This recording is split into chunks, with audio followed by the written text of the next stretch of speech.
Hello, my name is Matt, a Senior Solutions Consultant at Quovim C3, an Aspect Software Authorized Channel Partner.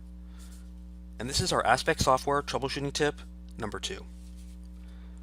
Another common case we receive has to do when creating or editing the historical patterns under forecasting. You might receive a no data available error when trying to fill or update your data. Here are the steps to reproduce the error. Forecasting group, historical pattern, normal NCO. I will click this forecast group and try to fill the data.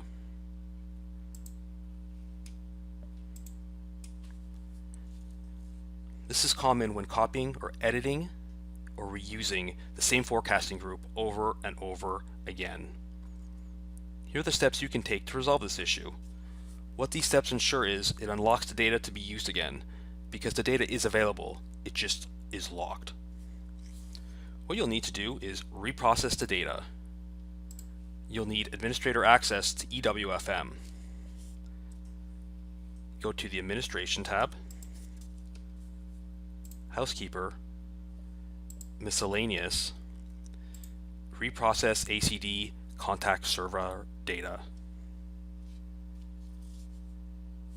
Select the timeline you initially tried to fill and select Execute. Depending on how many days, weeks, or months you reprocess, it can take a few hours. I normally wait for a minimum of 2 hours. Let me know if this tip worked for you.